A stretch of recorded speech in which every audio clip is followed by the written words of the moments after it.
Bismillahirrahmanirrahim. Assalamualaikum warahmatullahi wabarakatuh. Selamat sore. Salam sejahtera bagi kita sekalian. Shalom. Salve Om Swastiastu.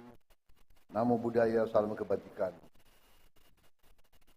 Yang saya hormati dan yang saya banggakan Ketua Dewan Kehormatan Kadin sekaligus Ketua Penyelenggara Saudara Rozan Perkasa Ruslani,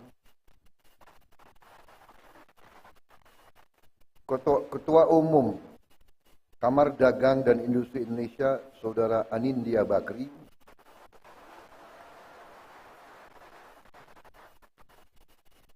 Saudara Ketua Dewan Pertimbangan Kadin Saudara Arsyad Rashid,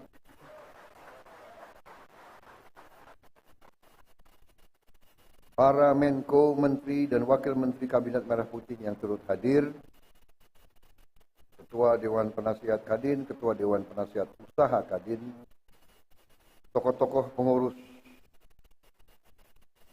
Kadin yang hadir di sini, saudara-saudara sekalian yang saya hormati. Di sini hadir Saudara Wisnu Wardana, Saudara Edi Baskoro, Saudara Bambang Susatyo. Seluruh pengurus Kadin, serta hadirin undangan yang berbahagia, para pengusaha dan tokoh-tokoh industri dan Kamar Dagang Indonesia yang saya hormati dan saya banggakan. Marilah kita sebagai insan yang bertakwa tidak henti-hentinya memanjatkan puji syukur kehadirat Allah Subhanahu wa taala, Tuhan Maha Besar, Tuhan Maha Kuasa. Kita masih diberi kesehatan dapat bertatap muka di ruangan yang baik ini menghadiri acara penutupan Musyawarah Nasional Konsolidasi Persatuan Kadin Indonesia. Saya ucapkan selamat kepada Kadin yang telah berhasil melaksanakan Musyawarah Konsolidasi Persatuan ini. Ini yang kita selalu harapkan, yaitu bahwa setiap unsur penting dalam bangsa kita bisa menjaga persatuan, menjaga kerukunan, menjaga kekompakan. Berkali-kali di mana-mana saya mengatakan,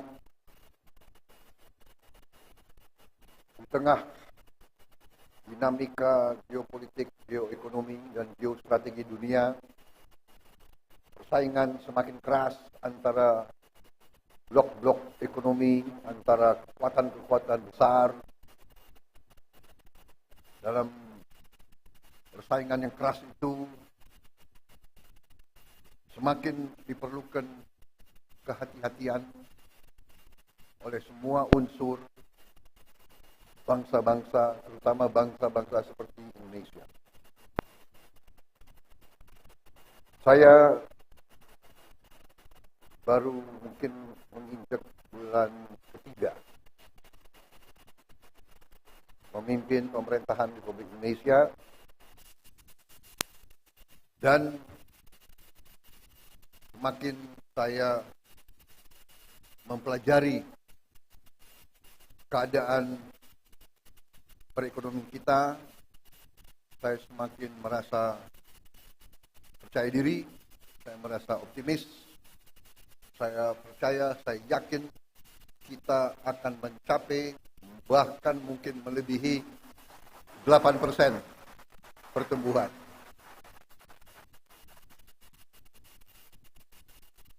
Mungkin banyak yang nyinyir, karena ini memang salah satu kelemahan daripada elit Indonesia adalah tidak percaya diri, ya kan?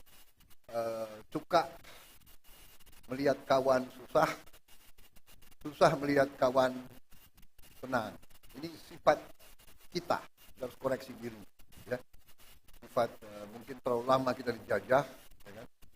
Jadi kita merasa rendah diri, dan kita punya suatu rasa kurang berani. Setelah saya masuk, dibantu oleh menteri-menteri saya positif, kita akan bikin kejutan-kejutan besar minggu-minggu dan bulan-bulan yang akan datang. Ternyata sesuai dengan apa yang saya bicara, sesuai dengan angka-angka, karena saudara-saudara saya percaya dengan ilmu pasti alam, saya percaya dengan ilmu matematik dan ilmu fisika. Angka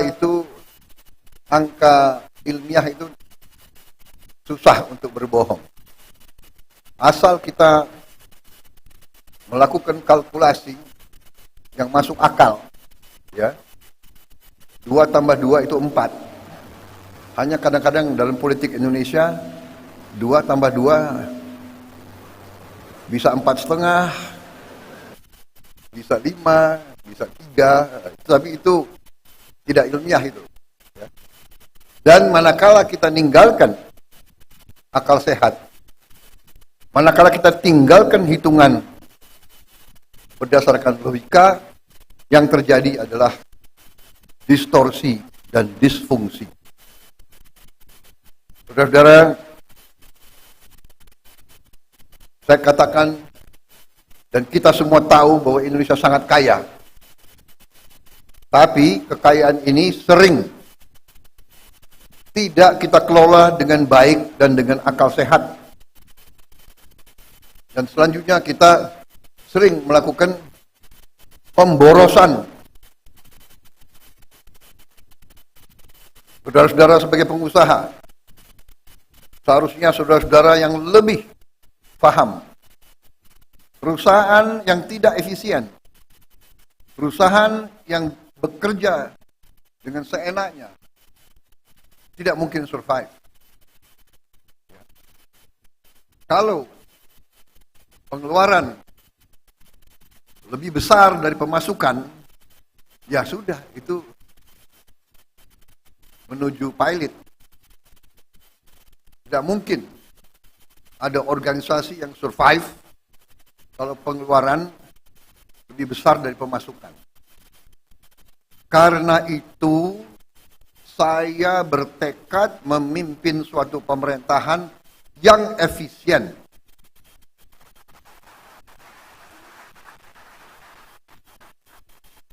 Saya paham banyak yang tidak percaya bahwa ini bisa tercapai.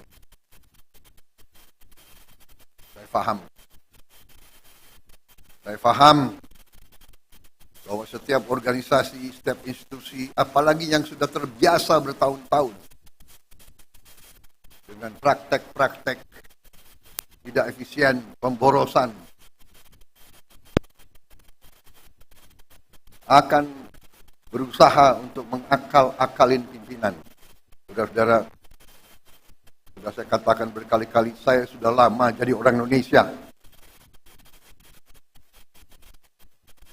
Teknik akal-akal itu semua saya paham.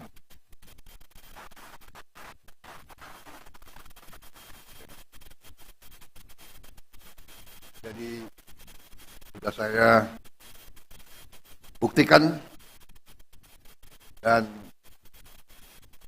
saya sekarang merasa semakin percaya, semakin yakin bahwa Indonesia mampu bangkit dengan efisien, mampu bangkit dengan tertib, dengan disiplin, mampu mengelola kekayaan kita, dan kita bertekad mampu mengelola kekayaan kita sebesar-besarnya untuk kepentingan bangsa dan rakyat Indonesia.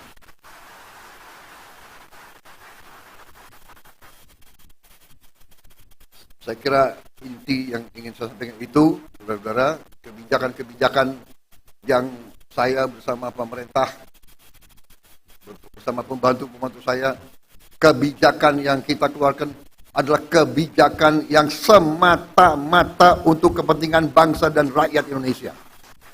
Tidak ada kepentingan lain, tidak ada orientasi lain, dan karena itu untuk kepentingan bangsa, kepentingan negara, kepentingan rakyat, kita tidak ragu-ragu, kita akan laksanakan dengan segenap kekuatan dan daya yang ada di kita.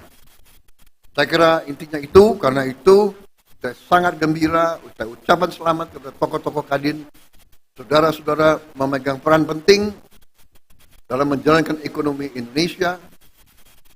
Saudara-saudara, saya ingin memberi peran yang lebih besar kepada swasta.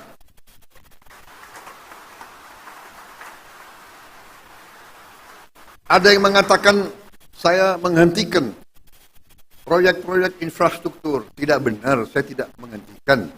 Saya merubah. Infrastruktur akan sebagian besar saya serahkan kepada swasta untuk membangun.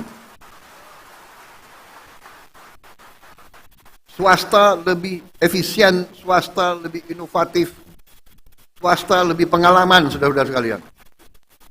Jadi nanti jalan tol, pelabuhan, bandara, saya serahkan swasta, silakan bergerak semuanya.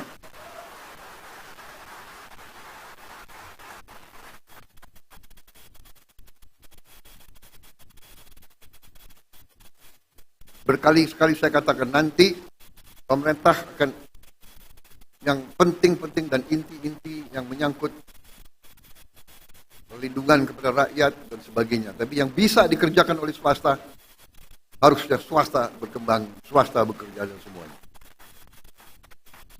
Saya kira dari garis besar itu, ya, target kita semakin jelas. Swasembada pangan, kita rencanakan 4 tahun, ternyata kita akan kaget, jauh sebelum 4 tahun kita sudah swasembada pangan.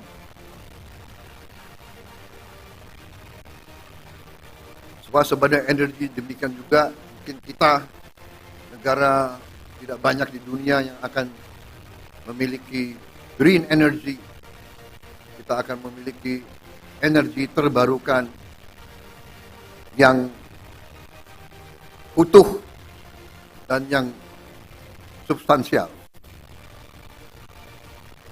Di bidang lain saya kira semuanya bagus, baik.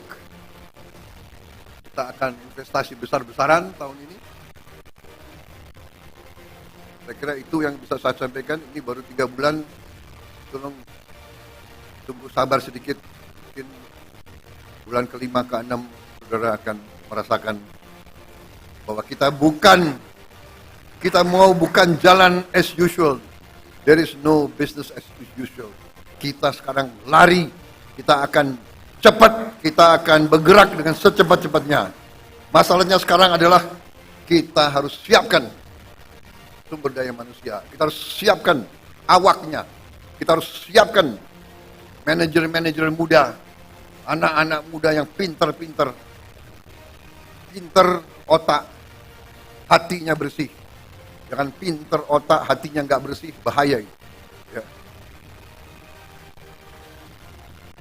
Kita mau anak-anak muda yang pinter, hatinya merah putih, bekerja keras, bangkit Indonesia semuanya. Saya kira itu dari saya. Terima kasih, Saudara Rozan, terima kasih Arsyad, saudara, terima kasih Anindya dan semua kelompok. Bersaing itu bagus, perbedaan itu biasa, tapi pada saatnya negara sekarang butuh persatuan, butuh kesatuan. Pemimpin harus kompak, siapa yang nomor 1, nomor 2, nomor 3 tidak masalah, nanti gantian saja, ya kan? Gantian saja, jangan benar nggak? Semua kira mau jadi presiden enak, ya kan?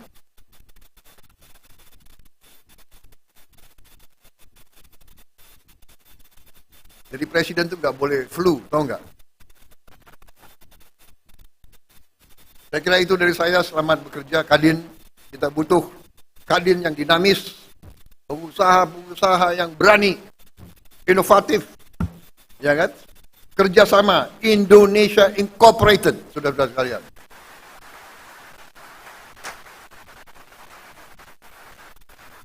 Bersaing yang bagus, tapi tidak bersaing secara mematikan. Bersaing, ayo sama-sama menuju ke kemakmuran bersama. Kita harus makmur. Rakyat butuh kemakmuran. Kemakmuran dipimpin oleh para pengusaha, saudara-saudara sekalian. Wassalamualaikum warahmatullahi wabarakatuh. Selamat bekerja Kadin. Selamat berjuang. Rakyat menanti kepemimpinan saudara-saudara sekalian. Terima kasih. Selesai. Wassalamualaikum warahmatullahi wabarakatuh. Selamat sejahtera, shalom, salve, om. Santi, santi, santi, om, nama budaya. Terima kasih. Merdeka! Terima kasih Presiden Republik Indonesia Bapak Prabowo Subianto.